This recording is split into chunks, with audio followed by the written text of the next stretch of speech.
magically bound. Yeah.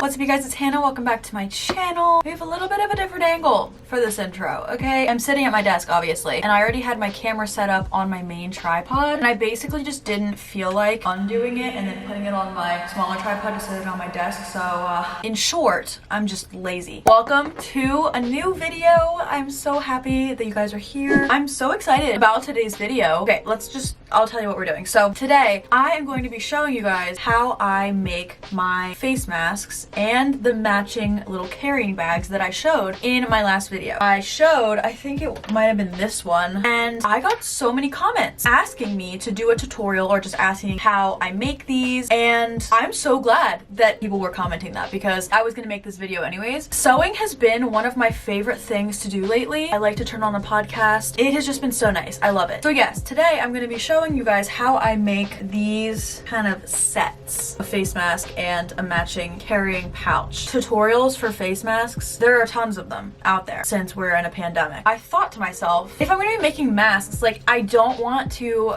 just throw it into my bag because then the idea of it just like kind of falling to the bottom of my bag, whether it be my backpack or my purse, and just like getting dirty down there. Like sometimes, I don't know, I just feel like that is unsanitary and I don't like that idea, and especially because then I'm gonna be taking it and putting it on my face. Oh no. So this is what the mask looks like, and then, you know, just fold it back up, put it in the carrying bag, tighten it, and throw it in your bag, and you're ready to go. I started filming for this video a week and a half ago probably, so I did a whole intro showing you guys the supplies that I got, the different fabrics and the other parts that I got. So I'm gonna insert that now because I have already used a lot of the fabric and it makes no sense for me to redo that entire part. So roll the clips. The first fabric that I got is this just plain white one. I got 2 yards of this. This fabric is for the inner lining of all of my masks, so that's why I got a lot of it. And then we get into the different prints. I got a 1/2 yard of each of these. So we have this one. It's kind of like speckled. I thought it was pretty neutral, so it could pretty much go with like any outfit. I picked up this black fabric with these cute stars. This is one of my favorites. It's kind of like a watercolor blue pattern, and then it has these small stars. Moving right along. Cow print. I feel like a lot of people have been obsessed with cow print lately. I am one of them. And then this one, just adorable, I think. These little rainbows. This black speckled print that has been all the rage lately. And then this one's very similar, except it's this really pretty seafoam green-ish color. It has the white speckles. That is all of the fabric. Some other things that I got, this is pretty much a big spool of 1/4 inch elastic, but it's not like typical braided elastic. I don't know how to explain it. Like, it's obviously stretchy, but seems like the type that I always see used for face masks. This is 145 yards, and I got this on Amazon, so I will link this down below. It's pretty soft too, which I really like. And then I also ordered these on Amazon. I got a pack of cord locks. I think there are 20 of them in here. I'll link this down below too. And then the last thing I wanted to say in this intro is just that if you don't have a sewing machine, don't be discouraged or feel like you can't do this, because you can. You can hand sew these as well. Also, there is, what's that shit called? Liquid stitch, or like different stitch glues, which is basically sewing but in a glue form. If you decide to do that though, I would recommend reinforcing the parts where the elastic goes, hand sewing over it just to make sure that it is secure. I feel like I would probably reinforce the pleats with a hand stitch as well. Tons of options here. This is something that everybody can do. I'm going to be giving you guys all my tips and tricks. Without further ado, let's get on into this video. Alrighty, so the first thing that I'm doing is laying out my fabric, and a tip that I have is to lay out the fabric the way that you are going to be sewing it together. We want the right sides, or in other words, the good sides, to be facing each other. So when I'm laying my fabric out, getting ready to cut it, that is the way that I am going to lay it. So we have the white fabric, which is the inside layer, the layer that is facing your mouth, and then we have the printed fabric, which is obviously the one that is going to be facing outwards that people will see. I just went ahead and put the right sides facing each other and smoothed sketched it out and made sure that they were lined up. So I'm using my quote-unquote fabric pizza cutter to cut this fabric because I just have to cut straight lines. But the standard dimensions that I found for a face mask for an adult are 2 9x6" fabric pieces that will be facing each other if you're doing a double layer mask like I am, and then 2 pieces of elastic that are both 6.5 inches long. But I tried that out at the beginning and realized that I needed to tweak that a little bit for myself because my face was a little bit too small for that to fit comfortably. So that's the beauty of making your own masks, is that you can take the standard pattern and tweak it to fit however you want it to. So my personal dimensions that I have been using, 2 pieces of fabric that you guys are watching me cut out right now that are 8x6", and then 2 pieces of elastic that are 6 inches long. So the beauty of laying the fabric out in the way that you are going to sew it together is that the sides are already perfectly lined up, and all you have to do before you sew is pin it together just to make sure that it doesn't move or anything. So then what you want to do with the elastic is you want to kind of fold up the top piece, the one that has the print on it, and position the elastic so that the ends of the elastic are in the corners of the fabric, and it's kind of like a sandwich. Now we are at the sewing machine and we are ready to start sewing. So I always start on whatever side I want to be the bottom, and then I find about the halfway point of that side, and then I go a little bit further down and start sewing there, because you're going to want to have an opening in the bottom so that you can flip the fabric around when you're done sewing it. I just sew a straight stitch. I'm going to be using a straight stitch throughout this entire tutorial. Here I am hitting part of the elastic, so I am going over the elastic 1 or 2 times just to make sure that it is strongly reinforced.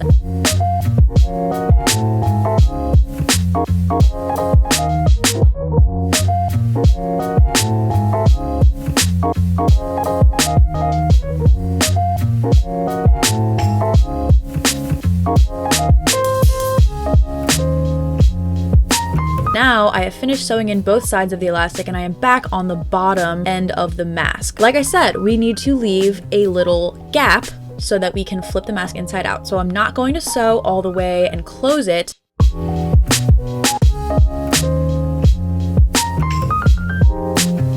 So now I am turning this fabric inside out. I'm just kind of pushing the right side of the fabric out through that little gap that we left at the bottom of the mask. And then I like to pull on the ends of the elastic just to make sure that the corners are fully pulled out. So there we have our mask right side out. Something that I like to do in between this step and the next step though is use my iron and smooth down the fabric so that it's less bulky. It makes it easier to work with.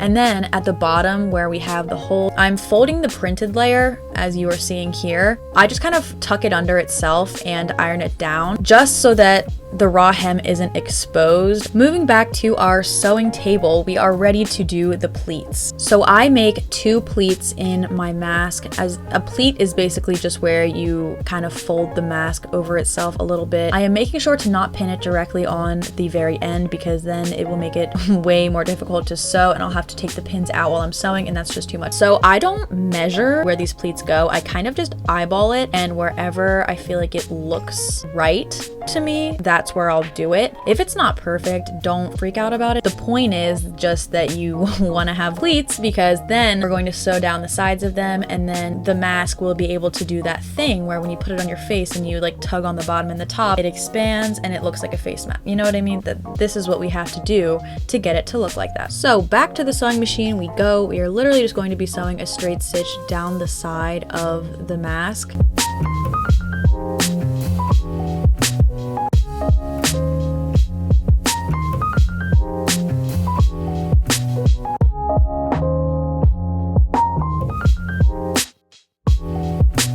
So then once I take my pins out, we are going to head back over to the iron because I want to flatten out the front of this mask so that the pleats are flattened and it just has a crisper look and feel to it. So that is all for the creation of the mask itself. We are done with that part. And now we can move on to the matching carrying pouch / bag. So back to the cutting board. This time we are only going to be using the patterned fabric, and then the dimensions for this that I use are 8 inches by 5 5 inches. I'd just like to cut one long piece and then fold it in half. Again, we want the right sides to be touching. So since we did fold this piece of fabric in half, one of the sides of the bag is already together. So we are going to be sewing down the bottom of the bag now and the other side. And then when I get towards the end of this side, I stop about 1.5 inches maybe from the very top of the fabric and cut off my stitch there, because we're going to need that extra fabric at the top to make our loop that our elastic is going to go in. So since the one side was already together, because we folded it on that side, I am going to take my fabric scissors and cut that side apart so that the openings on both of the top edges are equal. So now we are going to fold the fabric like this and then just sew a straight stitch all the way down, and we are going to do this obviously on both sides, and then this will create the 2 flaps where we will be threading our elastic through.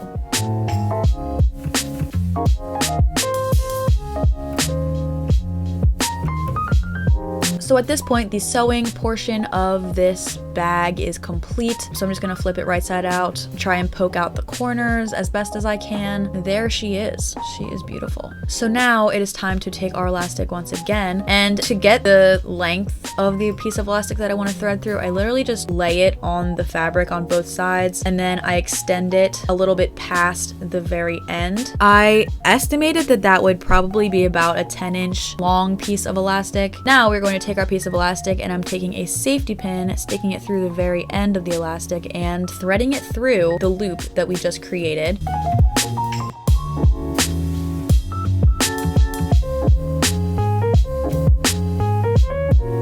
So there we go. We have the 2 ends matching up. So we're going to remove the safety pin, obviously, and then we're going to take one of our cord locks. We have the opening that we can thread the elastic through, and that's exactly what we're going to do. We're going to keep the 2 ends together and thread them both through the hole of the cord lock.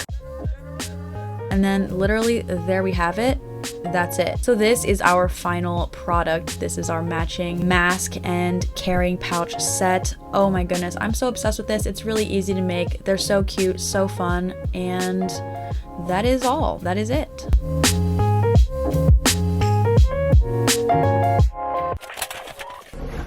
Okay, so there we have it, folks. That is my tutorial for how I make my face masks and the matching carrying pouches. If you want to give this a try, please tag me in whatever you make, because I would love to see it. I'm sure that these will get dirty. The good thing is I already pre-washed all of this fabric before I made the masks, so it was all pre-shrunk when I did that. So now when I throw it in the wash, I don't have to worry about it shrinking. So that's it for today's video. Thank you guys for watching. I hope you guys liked it. If you did, make sure to give it a thumbs up. If you stayed until this point in the video, comment down below I'm a real one, because you're a real one. If you want to see more videos from me, make sure you hit the subscribe button. I post a new video every single Sunday. And if you forget that I post a new video every single Sunday, or if I can't post exactly at my normal time, which is 3 p.m. Eastern, and you just want to get notified right when I post a new video, make sure you turn on my post notifications. It's a little bell icon so that you get notified right when I post a new video. And if you want to get the notification to your phone, you have to go into your phone's settings and turn on push notifications for YouTube in your phone settings, or else it will not notify you right away. So make sure you have that on as well in your phone settings if you want to get that notification just to your phone, like it's a text message or something. So yeah, I think that's it. Hope you guys all have a wonderful rest of your day, and I'll see you guys in my next video.